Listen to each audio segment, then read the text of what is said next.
Hey, what is going on YouTube? Shuran Tim 14 here. Got a gameplay on Mission, doing some domination for you guys.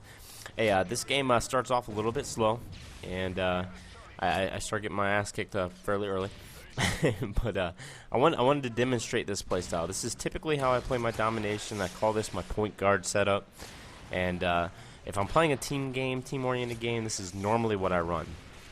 It's not a kill streak driven to where I'm trying to get kills using kill streaks. It's more of an assist line, and I'm trying to get flags. I'm still trying to get kills because I need to build my streaks, but I want to get my drones up in the air, keep counter UAVs and UAVs up. So I'm trying to help my teammates out, know where everybody's at, and get flags. So my my setup here is going to be with M4 with attachments set up. I got a red dot sight and extended mags on it. I'm running a flashbang C4 support package with UAV, counter UAV, recon drone. My perks that I got set up for this are Sleight of Hand Pro, Hardline Pro, and I believe Steady Aim Pro. It's either Steady Aim or Stalker. I kind of mix it up with the M4 depending on how I'm feeling. If I want my strafes to be a little bit slower, then I go with Steady Aim so I can get my weapon up faster. And if I want to go with or if I'm feeling like my aim's a little bit better with strafing faster, I'll switch it out with Stalker. Or if they're going with a lot of ground-placed munitions, i.e. claymores and such. So that's my basic setup in this game. Now my idea behind it, okay, I'm okay with dying in this setup. I can be extremely aggressive because my kill streaks are I'm not gonna lose them. But I still try to play with the brain too. Now the main objective, I'm trying to protect flags. Okay.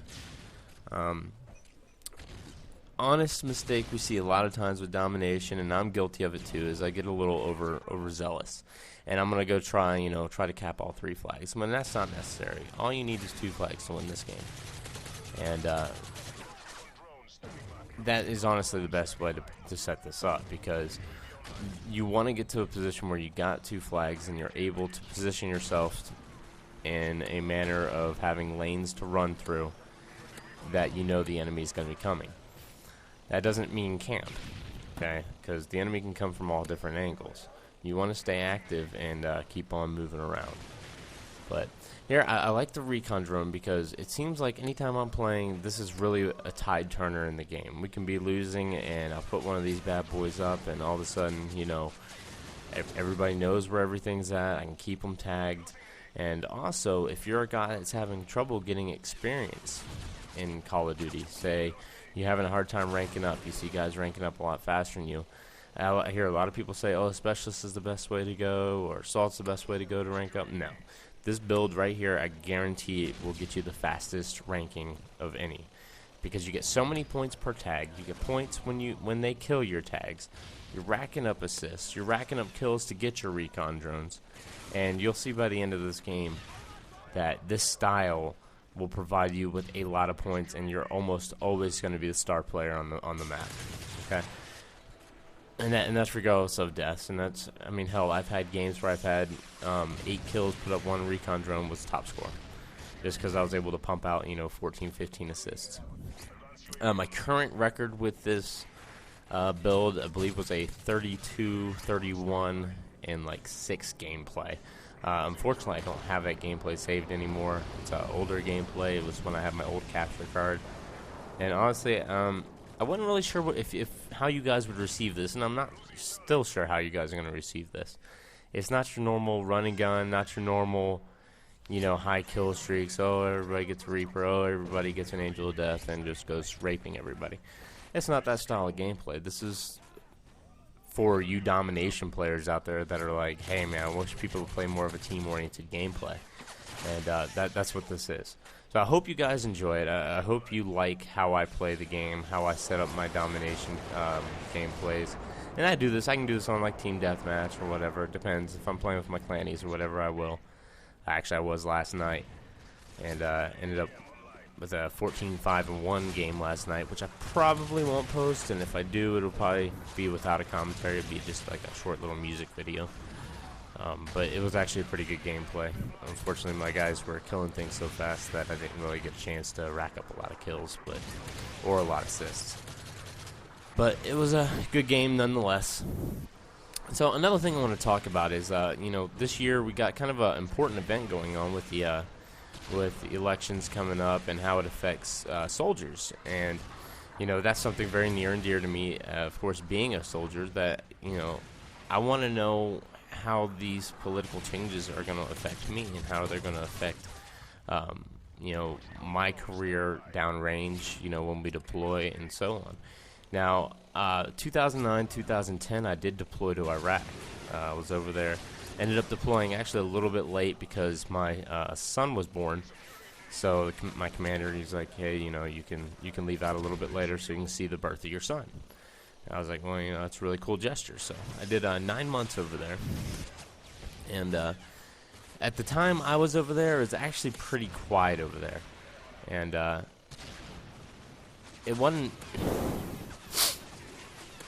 I don't know, it wasn't intense over there. We still had, our issues. We were still getting hit by IEDs and such, and mortars. Which, by the way, mortars are scary as fuck, 'cause there's nothing you can do about them. But we weren't getting the small arms contact, People actually shooting weapons at us. It was all munitions. It was all IEDs. It was all mortars, which, scary enough. I don't need people shooting at me, too. But this year we have... obviously Barack Obama's going to be running again, which really, I don't know, from a military perspective, and like I said, this is all from military, hasn't done much for us. He's reduced us, he lowered our raises and stuff, and to me, it really kind of bugs me, because we're a nation that's been at war for, I don't know, 10 years now, maybe a little bit more, and, the soldiers have taken the brunt of that, and I really like the American people. It's not like how Vietnam was. This war is not being received well, honestly, in the home states. I think you guys know that, and I'm aware of that. However, the nation has stayed behind its troops, and unlike with Vietnam, which I think is really cool. I've gotten tremendous support for being a soldier, for putting my life out there on the line, and my brothers and sisters, I know they all appreciate it too. The military is one big family, and I think it takes a certain individual, and I think it takes a certain commitment, and that's from both sectors. That's the civilian sector too, because you guys are the ones that are doing the support, and without that support, we're nothing. Honestly, when we get that support, we really feel like, you guys really appreciate us, and I thank you for it.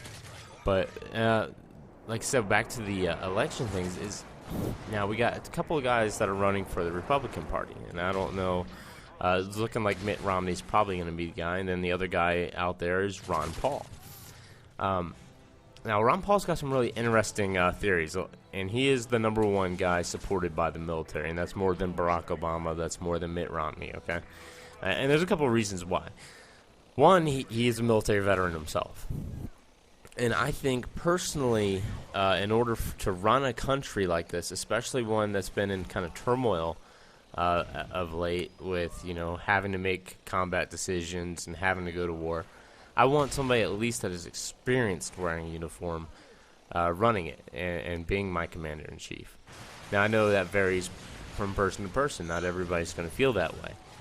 Also, I like how he is going more towards, us running our money and states running states instead of the federal government sticking their nose into everything.